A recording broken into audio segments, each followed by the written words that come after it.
자, 국민의힘도요, 이달 말에 대선 경선 일정이 본격적으로 시작이 됩니다. 경선 후보들은 봉사활동과 압박 면접 형식의 토론회 등을 거치게 될 텐데요.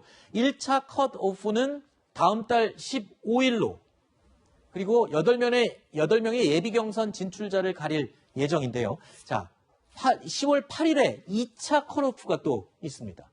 여기서 바로 본경선에 오를 4명의 후보자를 또 걸러내게 되는 거고요. 또 4명의 후보는 10번의 토론회를 거쳐서 11월 9일에 결국 최종적으로 대선 후보로 선출되게 됩니다. 자, 국민의힘 경선준비위원회는 경선 후보 등록에 앞서서요, 다음 주 예비 후보를 상대로 정책 토론회를 준비 중이라고 밝혔는데, 이 민주당은 지금 후보들끼리 아주 첨예하게 대립하고 다투고 있다라고 표현을 한다면, 국민의힘은요, 국민의힘 대표와 후보들 사이에 약간 대립하는 양상을 보이고 있습니다. 여기 나오는 이 과정들의 많은 아이디어가 이준석 대표 아이디어를 차용한 거다라고 지금 알려지고 있는데, 이 부분에 대해서 아마 좀 반발이 있는 것 같습니다. 자, 대선 출마를 선언한 원희룡 전 지사의 이야기 들어보실까요? 당대표는 그런 일을 하는 게 아니에요.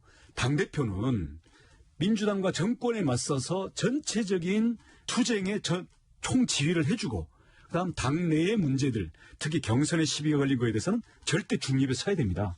앞으로도 이준석 대표가 경준이나 아니면 선관위가 구성된 이후에 거기에 대해서 일일이 뭐 경선 프로그램이 이게 좋다 저게 좋다 이런 식의 관심도 저는 끊어야 된다고 생각을 하고요. 부작용이 매우 클 수 있습니다. 이준석 대표가 여러 가지 아이디어를 막 쏟아냈는데, 오히려 그런 거 신경 쓰지 마라. 오히려 너 더 나서지 마라. 뭐 이런 식의 이야기를 한 것 같습니다. 자, 국민의힘 김재원 최고위원도 원희룡 전 지사와 비슷한 생각을 또 피력했습니다. 김 최고위원은요, 이준석 대표의 태도 자체까지 지적했습니다. 그 아이디어를 뭐 대표가 내는 것이야 뭐 여러 사람들의 아이디어를 받는 것이니까 탓할 생각은 전혀 없는데, 이런 모든 일은 적어도 대선 주자들에게 의견을 좀 물어보고 협의를 해서 좀 반발하지 않는 수준에서 이런 불공정한 방식으로 경선준비위원회가 계속 일을 추진하는 것 자체가 문제가 있다고 보고요. 그에 대해서 또 최고위원으로서 이건 잘못이다라고 이야기를 해도 또 듣지도 않아요. 그것도 또 특이한 일이에요. 자, 이준석 대표도 이 두 인물의 비판에 대해서 즉각 반박을 하고 나섰습니다. 그런데 후보들 입장에서 보면 지금 쉽게 얘기해서 이거 같아요. 이준석 대표가 제시하는 이 경선 과정의 이 방안들 또는 이 이벤트들, 장치들이 불공정하다, 내 마음에 들지 않는다, 지금 이 얘기인 것 같기도 한데요. 어떻습니까? 이제까지 과거 대선이랑 좀 다르게 튀는 면이 있어가지고 저런 말들이 나오는 것 같은데, 네. 기본적으로 대선 경선에서 당대표의 역할은 배구부 주장 감독이 아니라 무대 감독이라는 게 맞다고 생각을 해요. 저는 원론적으로. 네네. 그러니까 조명을 어떻게 하고 음향을 어떻게 해서 후보들이 빛이 나도록 해줘야지, 네. 본인이 부각되려고 들면은 충돌이 생길 수밖에 없거든요. 그리고 저런 얘기들이 나온 게 어떤 정책 토론회 때문에 나오는데, 그 정책 토론회 왜 하냐고 제가 봤더니 네.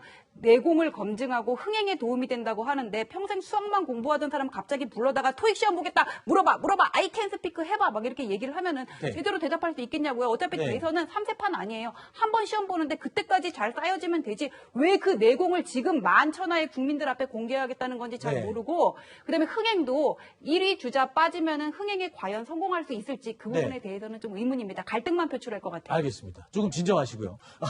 근데 과거에 최근에 대변인 선발할 때 이 토론 배틀을 붙여서 또 흥행에 성공한 적이 있었지 않습니까?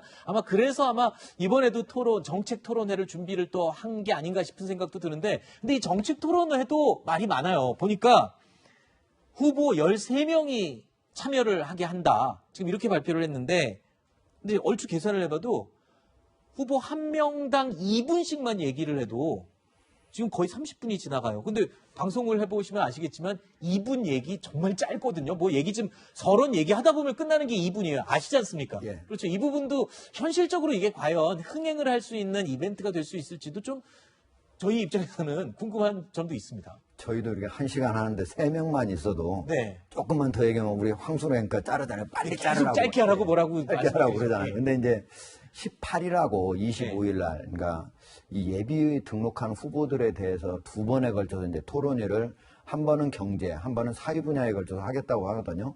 근데 시간이 얼마 정도 되는가 봤더니, 그 관련 분야에 대해서 주제 발표를 10분을 주고 각 후보별로 7분씩을 주겠다고 합니다.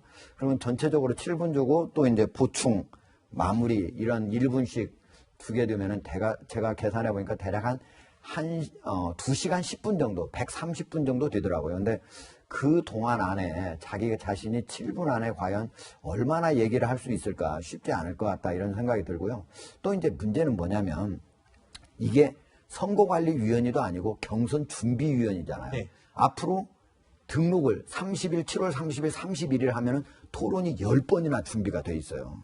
그런데 지금도 자르라고 이렇게 우리 황선영 계속 얘기하는데 자르겠습니다. 제가 네. 간단하게 얘기하면 그 안에 굳이 예비 후보 단계에서 이 토론을 해야 되느냐 이런 얘기들도 나오고 심지어 가장 유력한 후보인 윤석열 후보 측에서는 굳이 내가 거기 가서 그런 자리에 있는 게 나한테 유리할 것인가 이런 거에 대해서 고심이 되는 거죠. 그렇군요. 자, 오늘 재선 의원 간담회를 마친 윤 전 총장은요, 취재진으로부터 이 질문을 받고 이렇게 대답했습니다.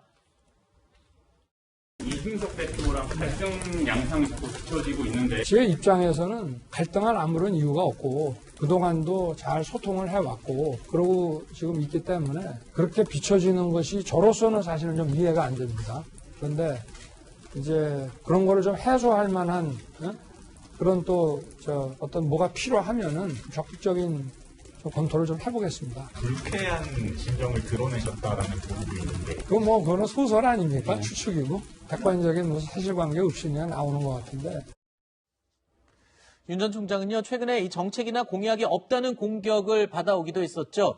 윤 전 총장이 대선 공약을 만들 자문단 명단 42명을 또 발표하기도 했습니다. 가장 눈에 띄는 인물, 자, 외교 안보 파트의 이도훈 전 한반도 평화교섭본부장인데요. 문재인 정부에서도 북핵 실무를 총괄했던 인물입니다. 자, 윤 전 총장 앞으로 어떤 정책과 이 공약들을 내놓을지 이 42명의 이 결과물도 어떻게 나올지 굉장히 기대가 됩니다. 궁금합니다. 자, 오늘 Q&A 여기서 정리하고요. 세 분 인사드리겠습니다. 오늘 말씀 고맙습니다.